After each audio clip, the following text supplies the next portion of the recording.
Good morning, everybody. It is a beautiful day. And when I get studying in God's Word and I have some extra time, I can't, it makes me excited. I can't help myself. It's just wonderful. It's just like Charles. Every time he finds out he's having another kid, he gets so excited. You can't get him to quit talking about it. Just listen to him. He does. And yeah, I'm telling you, love Charles. Love you, Bubba. I- I'm glad you finally got a haircut. I was getting concerned there for a little bit. I thought we were all going to have to start braiding. Anyhow, today is actually April 12th, but the lessons in our book kind of got flip flopped a little bit. So our lesson today, we are actually going to do the lesson that is labeled for April the 5th. And the title of it is Sermon on the Mount, The Christian's Relationships. And boy, howdy, do we need this lesson. I know I needed it. I needed it something fierce.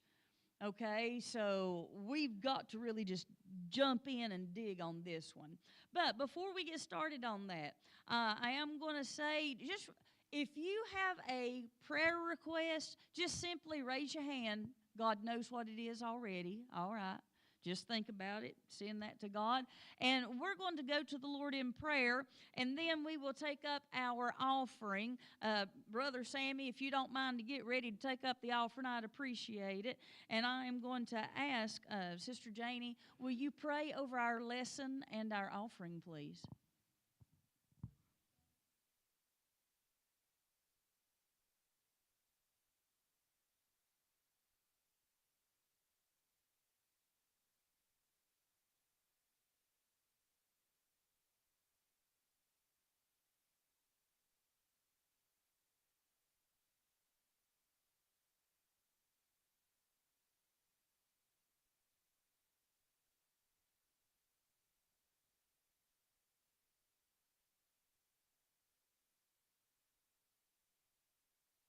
Amen. All right, Brother Sammy, if you don't mind to come around and take up the offering, and we'll get started. The Christian's relationships. Our three main areas. First of all, do not be a fault finder. That one right there is difficult to swallow in itself. But do not be a fault finder. Number two, persist in prayer. Put that in place of being a fault finder. All right. When you see something that you think is wrong, just start praying about it. And number three, love others as yourself. Now, we typically, whether we realize it or not, we try to take care of ourselves first. Guess what I'm going to do when I get hungry? I'm going to eat. Guess what I'm going to do when I need the restroom? I'm going to go find one. You know, when I get cold, I'm going to put on more clothes or I'm going to turn the heat up. I'm going to do something to take care of me. Now, at the same time, do you remember when just about everybody I look at in here has children and they were constantly hungry? How many times did you say, just wait, supper's coming? But how many times did we just wait? Even while fixing supper, we'll start fixing a little bit and won't we?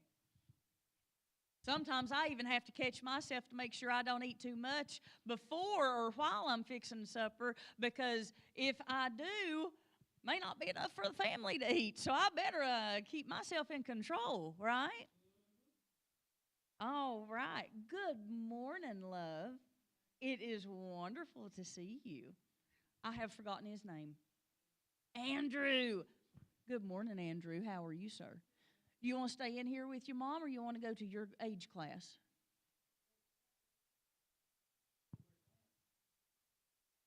Awesome. Wonderful. Wait, how old is he? 10. All right. That would be, okay. I believe that'd be Sister Morgan. Fifth grade? See, I'm almost good on those. Almost. Almost. I only taught it for 25 years. You'd think by now I'd have it down pat. No. Anyhow, I remember her from when she was about Andrew's age. So if y'all don't know this young lady, this beautiful young lady over here, this is Mater's sister. Sister Mater has Alex and AJ. That's her little sister right there. So, good morning. I love it. Just bring them all in. I'm ready. All right, so first thing, central truth today. Followers of Christ are called to live like Christ. That's why we call ourselves Christians. Christ, inside, abiding now. Christ, I-A-N, Christ, inside, abiding now. If you're a Christian, that means Christ is supposed to live inside of you. Well, if Christ is living inside of you, why don't you act it? See, I say that to myself like that when I'm looking in the mirror, because there's a whole lot of times that I don't act it. And then I have to go back and I have to apologize first to Jesus for acting like an idiot, not controlling my tongue or my temper or my attitude or, there's a whole list. I can't go through them. We don't have time. But there's a lot of things that I just mess up because Stelina gets in control. And sometimes it's difficult, but you know what? We get through it. Our focus today, consider how a Christian is to relate to others and behave consistently with this. All right there, that right there just smacks me in the head. Okay, that smacks me to the ground when I hear. Consider how a Christian is to relate to others and behave consistently with this. That means, on Sunday, boy, we put on the halos and the wings and we wear the white robes and whoa, we're a Christian. We're so great. Don't follow me to the restaurant, though, because I'm going to treat that poor old server pitiful, right? We need to be the nicest. We need to be the most loving. We need to be the most considerate. We need to do it everywhere we go. I don't care the day of the week. I don't care the time of day. We need to consistently do this. I have seen some Christians that once they get put in the hospital, look out. Here comes the tiger within. And I cannot help but think, if you are a Christian, why are you acting like that? God's in control. You're going through this because He has allowed it to happen. And if He has allowed something bad to go on in your life, you know what that means? He thinks you can handle it. God has faith in you. I know we preach all the time about having faith in God. Oh, have faith in Jesus. Your faith, it'll set you free. Okay, well, that's all great and well, but you need to realize that God has faith in you. He thinks you can handle it. He made you to handle it. He thinks that Charles can handle having 2 kids. He thinks that Madison can handle having 3 kids because he includes Charles in the list. That was free, Bubba. That was totally free. See, I have support. Anyhow, our golden text today. He hath showed thee, O man, what is good. And what doth the Lord require of thee, but to do justly and to love mercy and to walk humbly with thy God? That's Micah 6:8. He hasn't demanded much from us. Only thing He demands from us is love. Be like Him. Boy, that's hard to do, ain't it? In today's society, it is. But anyhow, let's jump on. Now, this is taken mainly out of Matthew. We're talking about a disciple of Matthew. We're talking about one of the 4 Gospels. These are the guys who literally walked with Jesus. They were right there in person. They could walk up and go, "Yo, Big J, I've got a question for you." I don't think they talked like that, by the way. But they could have said, "Hey, Jesus, what's going on with this? Why is Peter so mouthy? Why can't you do something? What else you going to do? You fixed an ear. How about fixing this over here?" I mean, they were right there. They could talk to Him in person. So these teachings, oh, man, Jesus is right there. They were very respectful, is exactly right. Jesus was right there with them. He was one of them. He was their friend. He was their cohort. He was their leader. Okay? He was their teacher. And most of all, he was their Messiah. All right? They paid attention. Look with me over in Matthew chapter 7, verses 1 and 2. Judge not, that ye be not judged. Boy, how many of us have that one memorized, and we have had it for years?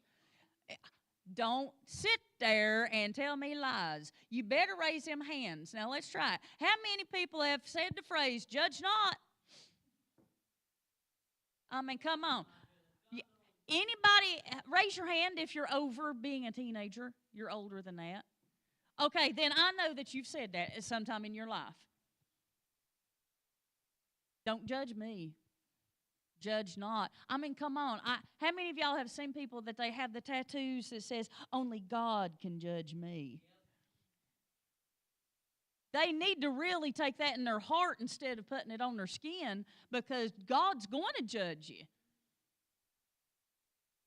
But the Bible teaches a little bit different. But let's go on. Judge not, that ye be not judged. For with what judgment ye judge, ye shall be judged. And with what measure ye mete, it shall be measured to you again.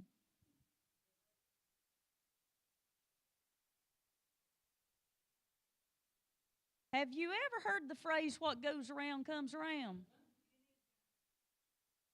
It absolutely does. Well, right here's where that comes from. You better be careful how you treat people. You better be careful what kind of attitudes you have with people, because it's going to come right back around to you. When I'm in traffic, and I thank God for this, I block out most of the stupidity in traffic. It doesn't bother me. People tailgate me, I'm like, well, they're in a hurry. And if I find a wide spot, I pull over so they can just go on, so they'll quit tailgating, you know? It doesn't bother me. I don't then whip it back out on the road and punch it to jump up on, their tail, flashlights at them. Yeah, who needs that, And God has blessed me with the ability just to block that out, right? But something that goes through my mind, when I am sitting in a line of traffic and there's somebody over here and they've been waiting to get out, I will try to let them out if they're paying attention. A lot of them don't. But I'm going to try to let them out, because it hits my mind. I don't know why, but it does. I always think, what if I was the one sitting there waiting? I'd want somebody to let me out. All right? Even in small things like that. However you respond, you better be careful. Because if you're living a Christian life, for some people, if you're living a so-called Christian life, there are a lot of people out there, they'll profess that they're Christians, and honey, you can't convince me of it for nothing. Just because you show up in church on a Sunday, that doesn't make you a Christian. Just because you decide, well, I guess I better say something about Jesus today. Yeah, if that person, they'll go to a funeral. Well, if they went to heaven, I've already got a front seat. Your life preaches whether or not you're a Christian or not, okay? And we need to realize that. We need to be concerned with ourselves. Look with me over in Matthew 7, 3 through 6.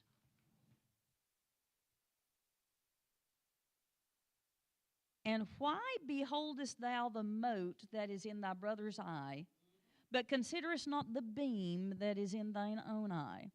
Now, this is King James writing, okay? But when this is broken down and brought into modern day, the word mote literally means, well, they say plank. But if you really get into it, it seriously means a light pole. Okay, take that size. Okay, big old light pole. Imagine that being in your own eye. All right? But you're too worried about a toothpick or a splinter that's in somebody else's eye. That's talking about actions and doing right and wrong. Let's finish reading this, though. Or how wilt thou say to thy brother, Let me pull out the mote out of thine eye, and behold, a beam is in thine own eye? Thou hypocrite, first cast the beam out of thine own eye, and then shalt thou see clearly to cast the mote out of thy brother's eye.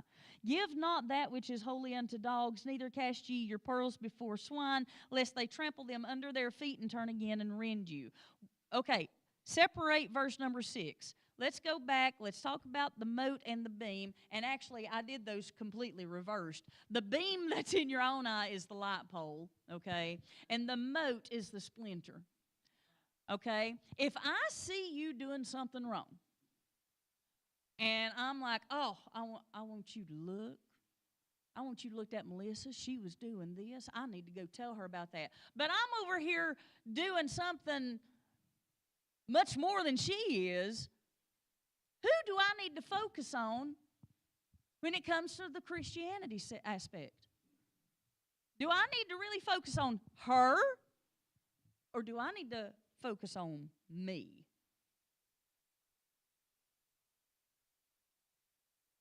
Exactly.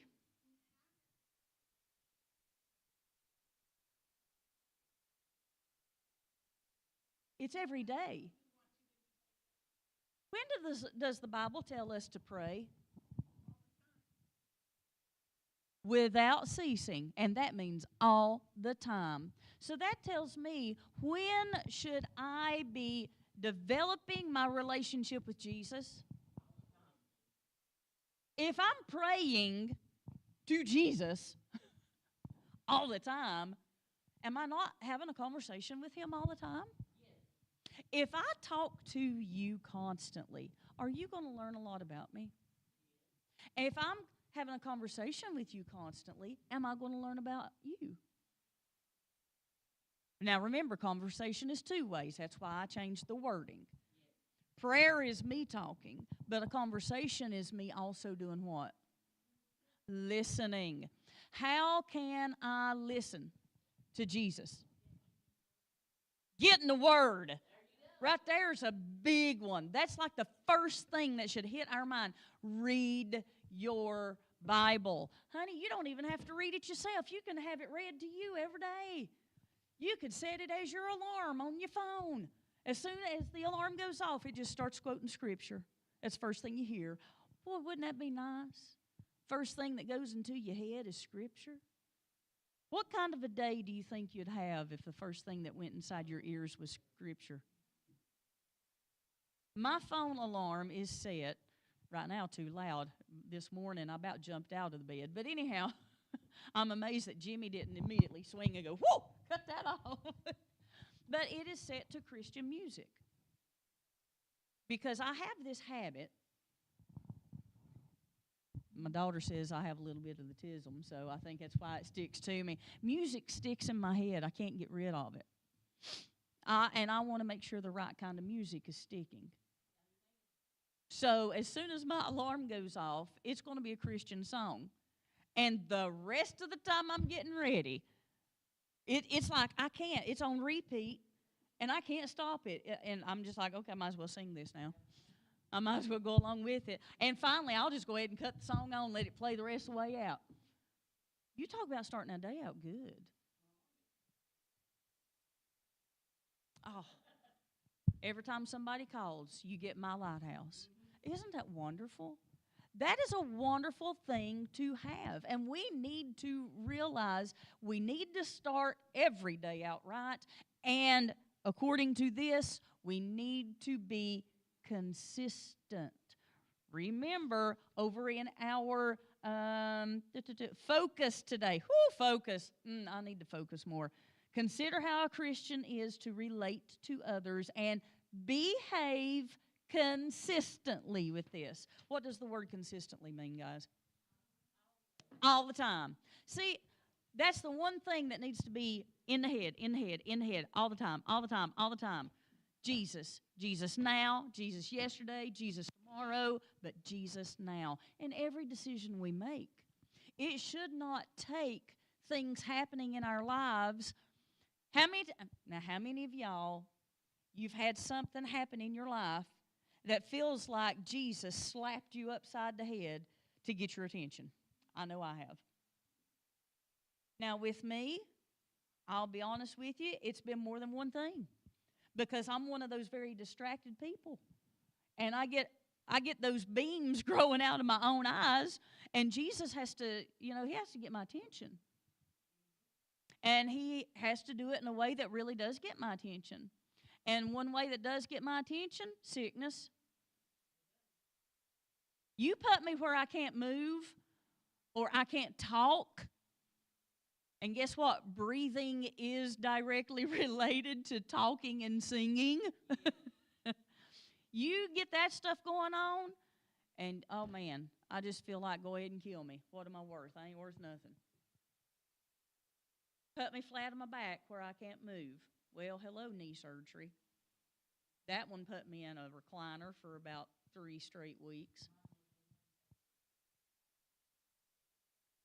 I understand that. When they removed the bottom section of my right lung, all I could think was, okay, what's this going to do with my ability to talk for Jesus or to sing? But you know what? Even the day after the surgery, I still got to talk about Jesus. And as long as there's breath in this body, I don't care if it's a full lung or, in my case, this much left. That's okay. I'm going to give it my best. It may come out wrong. Well, that's when I look at the fact that I love y'all and you love me and we're a church family. And if it comes out stinky or if it comes out where I change words when I'm not supposed to, I think you'll forgive me. I don't think you're going to judge me as being unchristian because I made a mistake. Yep.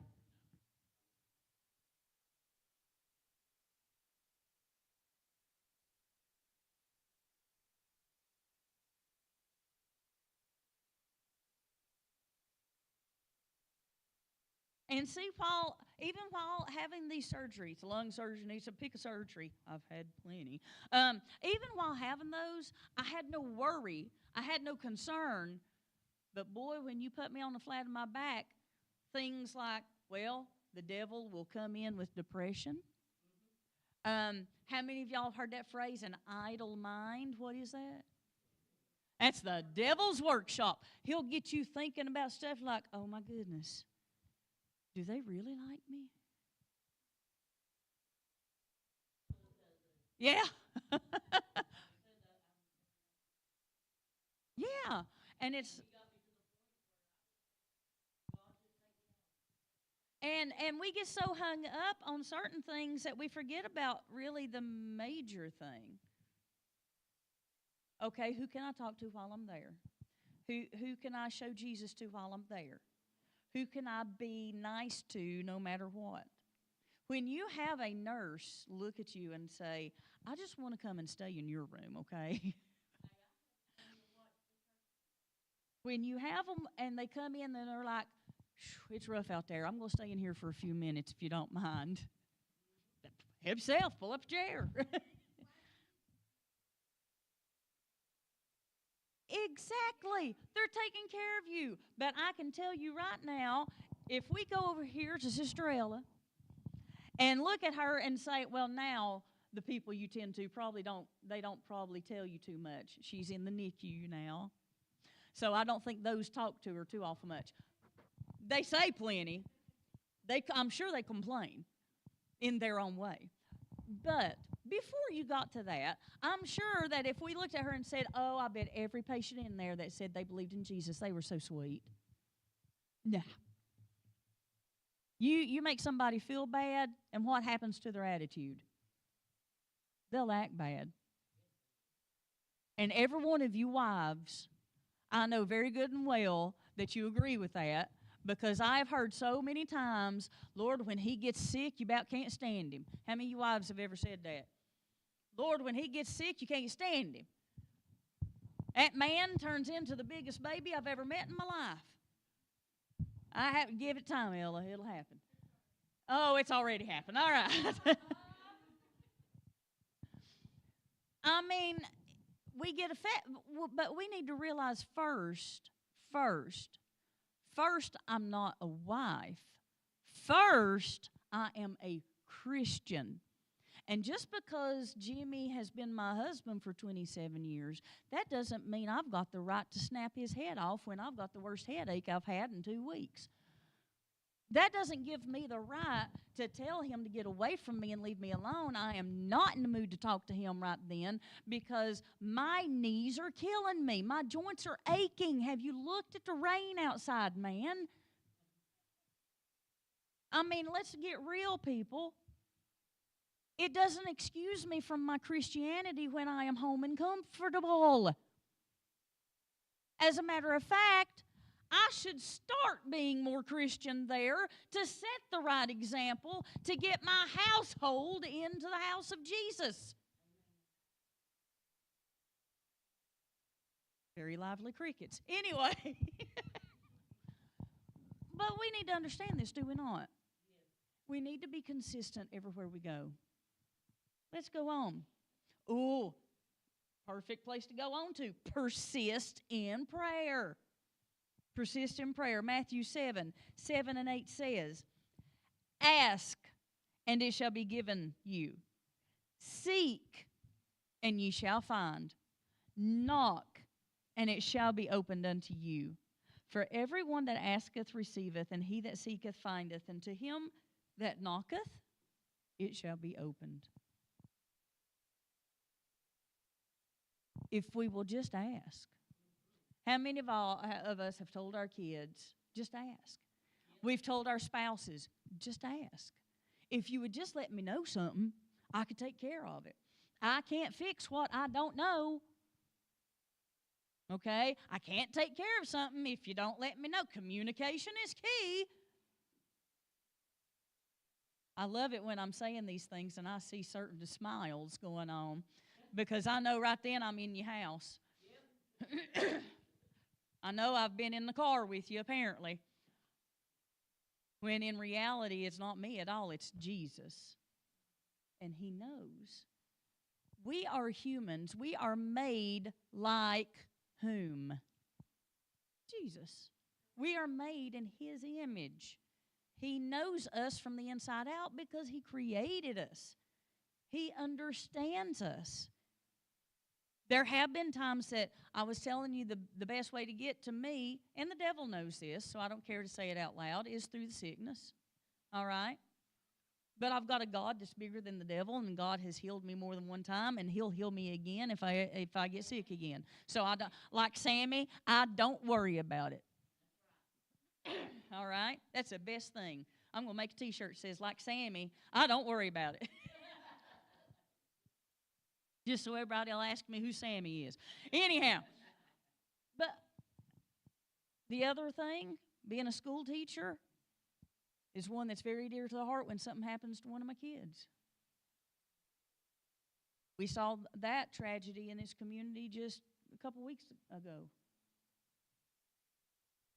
I have only been to one other funeral that the entire place was packed. Every seat was taken. There was standing room only, and I bet you there were 50 to 75 people standing around the back and walls just to attend a funeral to show respect. I have never been in a funeral position that led with 17 police cars in front of us or vehicles that help out the Cocke County government offices. I've never seen that. It's massive. Why? Because of a young person going on to heaven. A 13-year-old child going on to heaven. Do you remember months back, I believe it was last September at this point, the killing of Charlie Kirk? Boy, didn't that affect a lot of people. It still affects people. I saw this little cartoon written. It was a picture of Charlie Kirk standing with Jesus. And in the talking, Charlie Kirk was saying, but I could have reached so many more people. And Jesus answers him and says, but look how many people you're reaching through this. Sometimes it takes death for people to get serious. Sometimes people wait. They're like, I got plenty of time. until they see a 13-year-old's body in a casket. And then they realize, I may not have that much time. Look at the stuff that we have damaged our own physical bodies with. And that does take away from our lives. So really, how much time do we have? Nobody knows when they're going to leave. We all have that time appointed, okay? I have been to funerals of little babies, and almost every age, all the way up to a 100-year-old woman. Her picture's back there close to, right outside these back two doors. Okay? So understand, age is just a number. You are not promised tomorrow, but you're also not promised to lose tomorrow. Can God extend your days? Absolutely. We've read stories in the Bible about Him extending different kings. There's one He extended, 15 years. He was supposed to die that day, but you know what? He turned his face to the wall and he prayed and he asked God to help him, and God answered his prayer. So we need to ask, seek, and knock. Now, I am going to rewind. I want to go back to verse number 6. Verse number 6 says, Give not that which is holy unto dogs, neither cast ye your pearls before swine, lest they trample them under their feet and turn again and rend you. What do you surround yourself with? If you surround yourself with dogs, you're going to get fleas. Worse than that, what if you surrounded yourself with mean dogs? You're going to get eaten. You will be utterly destroyed. What if you surround yourself with pigs? First, you're going to start getting stinky. Second, you're going to be mud covered. And then finally, what are those pigs going to do to you?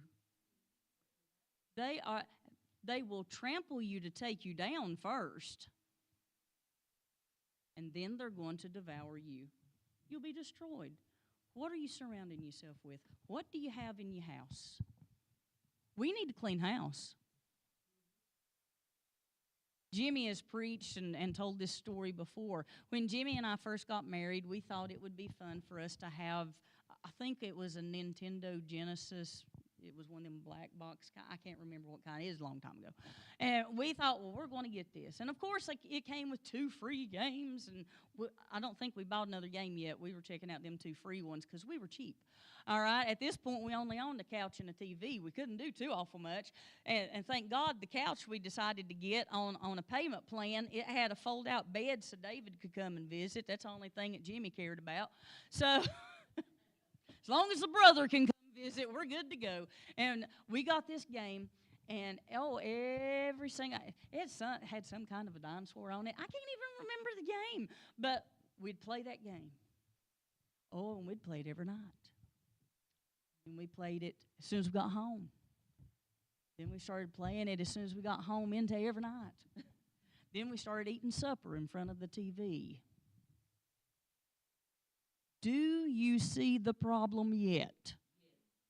Guess what was taking all of our time? That game. They're consumed.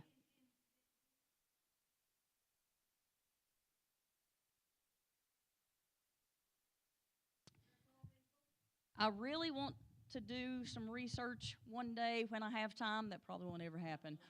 That'll be after I die. Maybe Jesus will hand me a laptop in heaven. But I believe that there's a direct correlation between playing on phones, video games and such, to being ADHD. Because those nerve synapses, they get used to the response of the games. The faster you do it, the better the score, the more you win. You've got to go. You got to make the decisions. You got to get it done. You got to beat this person. Hurry up, hit, Okay, that's getting those nerve endings, those synapses, buddy, they're flying. And then you set them down and you expect them to be quiet without those synapses. Something's got to feed into that. And that's why you see them twitching. They're moving. They're tapping. They're doing all this kind of stuff. Boys are fired up anyhow. And then, well, I've got to do something to calm them down. Yeah, teach them. Teach them how to control that. Teach them how to release in the right way. Don't hand them something to babysit them so you don't have to. Why do you think God gave you the boy? Okay, besides to drive Peggy insane, He knew that she was a boy mom. But He gave you what He knew that He trusted you to take care of. He gave me what He trusted me to take care of. You'll notice I don't have a boy. I've got a girl. And yes, she just about drove me insane. But thank God for Jimmy White. He controls her pretty well. But God gave exactly what He trusted us to raise. I'll be honest with you. That's right. I wanted a boy. I never thought I'd be able to have a girl. I always thought I was too tomboyish to give birth to a girl. I did. I tell people I was my daddy's only son. He had two girls. One of us had to do the job. I volunteered. Give me a weed eater, buddy. I can get that thing running. See? Somebody has to do that job. He had to teach somebody. I'm a good small engine repair person. My sister, God love her, can't do it. She never came out of the house. I never went in the house. So, it was kind of even kill. But at the same time, we need to realize in every single thing, we need to make sure it's what God wants us surrounded with. Okay, how do we know what to surround ourselves with? We ask. And you don't just ask one time and say, well, He didn't send it. I asked Him.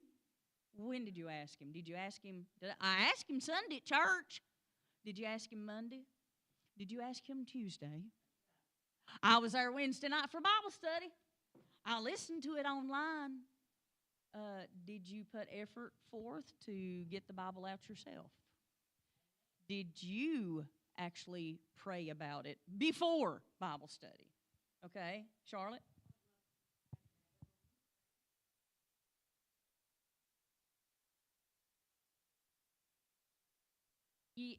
Yes. Cats don't appreciate that.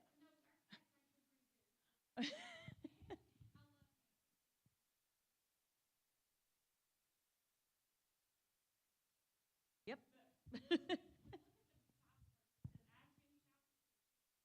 Yep. Amen.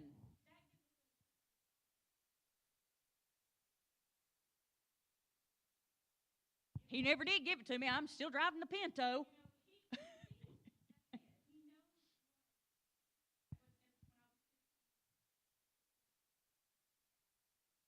Oh, you'd been dead.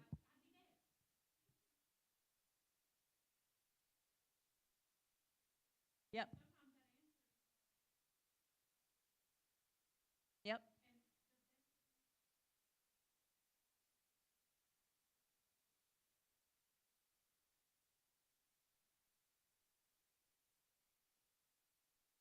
Yeah.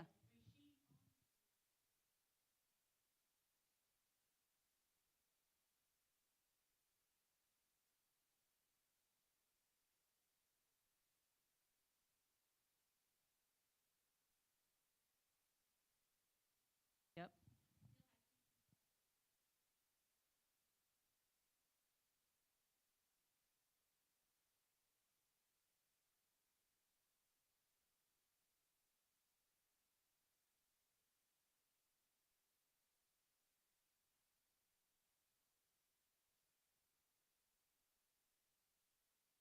Yep.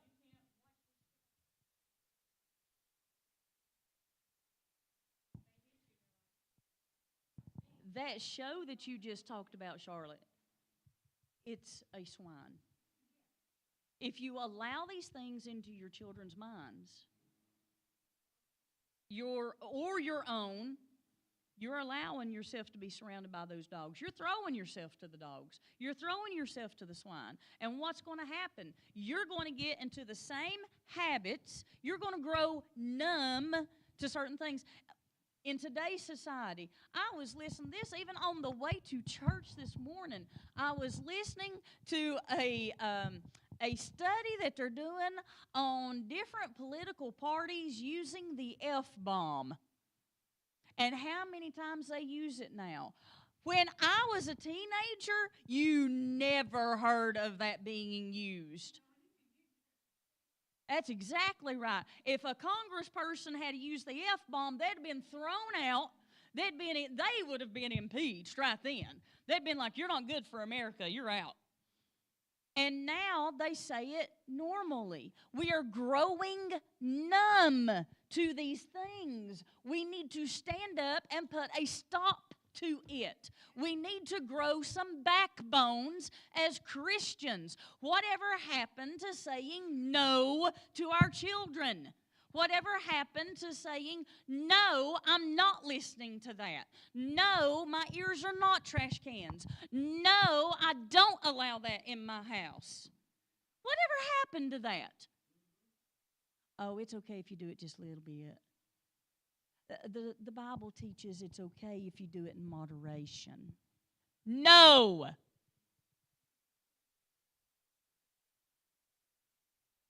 Never.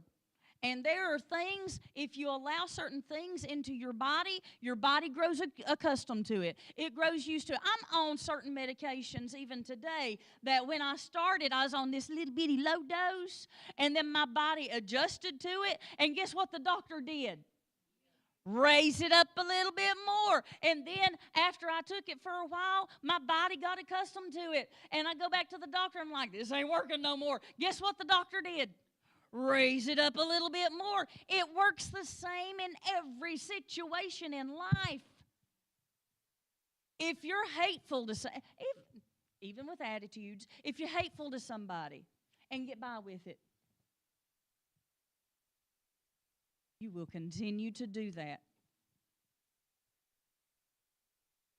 Get control of yourself first. Now, this is the biggest thing on you guys. Men, you have, the pressure you have on your shoulders. I pray for y'all. I feel that burden for you men. Because you have such a load on your shoulders to be spiritual leaders. Being male is very special. When God created you as a man, as a male, even as a boy that grows into manhood, God, is that special? Because you don't only have yourself to tend to.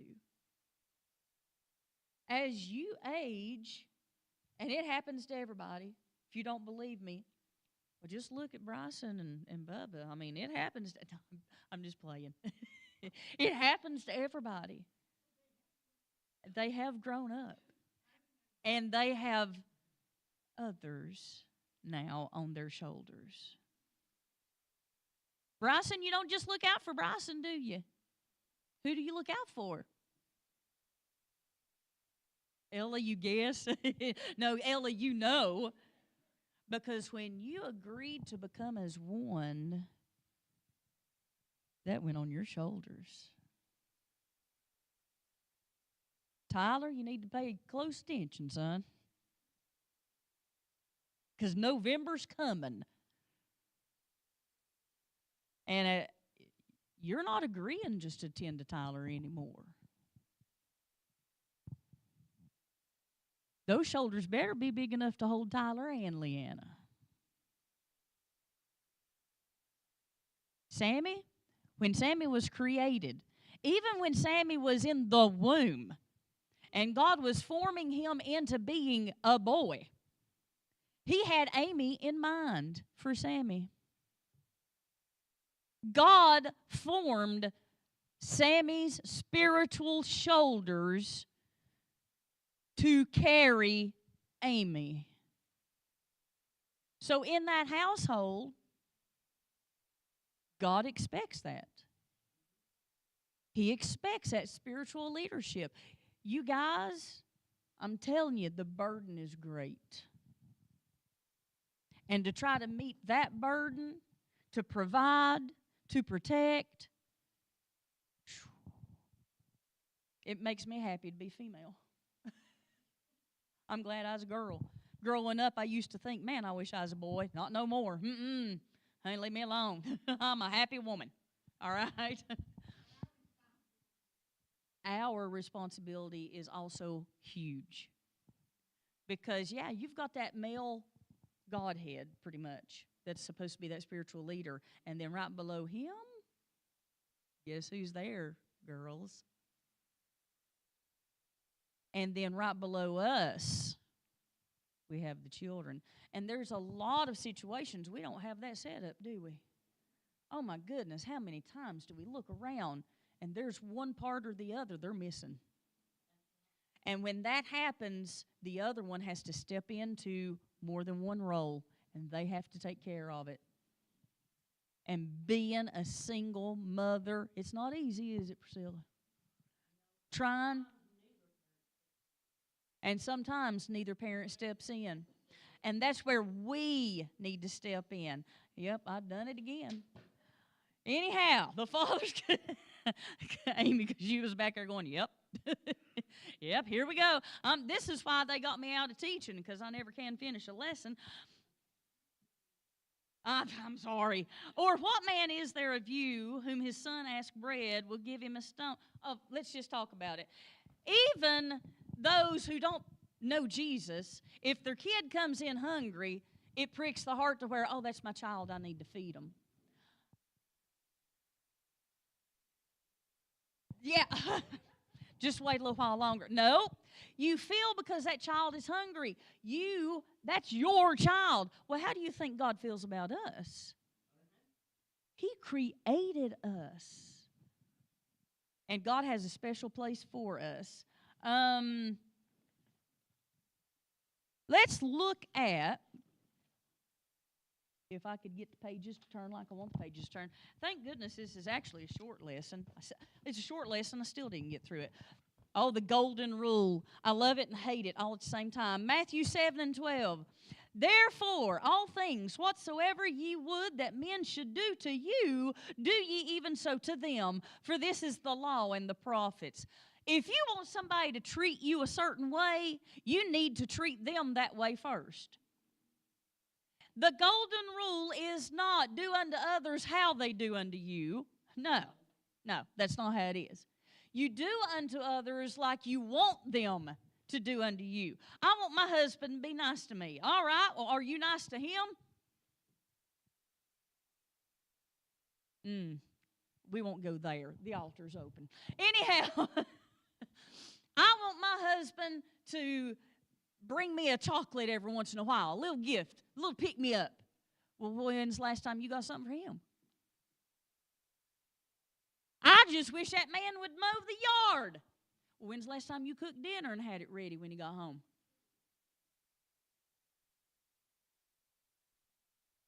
We have to look at ourselves. Fellas, I just wish that woman would get the laundry actually done on time for a change. I've had to wear my same stinky uniform for 3 days in a row. People are going to start noticing. Well, when's the last time you got that woman a flower? When's the last time you took care of the kids for her to do something special for herself?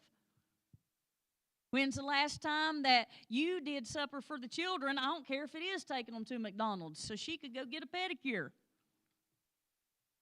I mean, guys, this is a give and take. This isn't a it's all about me thing. Oh, she needs to be more respectful. Okay, well, when's the last time that you were respectful to her? When's the last time you carried the laundry downstairs so she didn't have to? You might get them uniforms washed. I mean, we need to realize, look at yourself, fix yourself. Don't be expecting, like Charlotte said, don't pray entitled. A lot of Christians do that. God, I ask you for this. You're looking at a woman who did start out driving a Mustang. Well, okay, I didn't start out. I'm talking about when I was able, after I got my first real job. You remember getting your real job? I got a teaching job. I went out. I bought, my favorite color is blue. It was Royal Blue Mustang. Man, that thing drove good. Jimmy wrecked it within the first 2 months that I had it. But anyhow, it was great. And then it got repossessed. Because I bit off more than I could chew. Because I didn't trust God. At one point, and this wasn't that long ago, this was just a couple of years back, I drove a 1991 Suzuki Sidekick. Have you seen them things? My daughter nicknamed it a rolling meth lab. Because she said, Mama, it looks like you're out selling drugs driving that thing around. I'm like, well, I don't know how many drug dealers you've been hanging around lately. Out of a Suzuki Sidekick, they usually drive something, I'm pretty sure, a little bit nicer. The paint job was so bad on it, I went and bought vinyl for cars, and I vinyled the hood just so it would look a little bit better. It was a little rough. I think I paid $500, and I was glad to get it. And thank God that the air conditioner only needed one thing of that, you know, that stuff that you just take, it's in a can, you know, and fire it up. Thank goodness that made the air conditioner work, or I would have been suffering. My daughter wanted to get out and walk to school a block before we ever got to the building where I taught because she didn't want to get out of that car. She didn't want her friends to see her. And then when it broke down and I borrowed my daddy's truck, it looked even worse. She did insist that I stopped at the boys' home driveway so she could walk up to the front door and I could go park in the parking lot. God had to humble me. Humility is what we need. The greatest commandment from Matthew 22, 34 through 40, but when the Pharisees had heard that he had put the Sadducees to silence, they were gathered together. Then one of them, which was a lawyer, asked him a question, tempting him, and saying, Master, which is the greatest commandment in the law? Oh, listen to what Jesus says here. Thou shalt love the Lord thy God with all thy heart and with all thy soul and with all thy mind. There's your first one. Put God first. But listen to the second one. This is the first and great commandment. And the second is likened to it. Thou shalt love thy neighbor as thyself. On these two commandments hang all the law. Who's your neighbor? Well, right now, every one of you are my neighbors. You're sitting close to me. So I should love you just like I love me. When I went back this morning and I made coffee, I thought about Terry. I did. He has made the statement before of, well, I kind of like the coffee better when you make it than others. They make it so strong I about can't handle it. And I made sure as I was counting scoops, I counted Terry's scoops. Huh?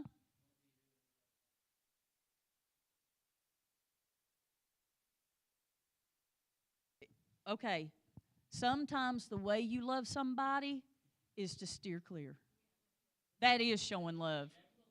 That is showing love, because if you reach out and it's thrown back in your face, that's provoking to where you want to put something else in their face that's shaped like this, and that's not love. You see what I'm saying, Sammy? So sometimes the only way you can love somebody is to avoid them or pray for them. Always pray for them. Always. But at the same time, pray for them at a distance.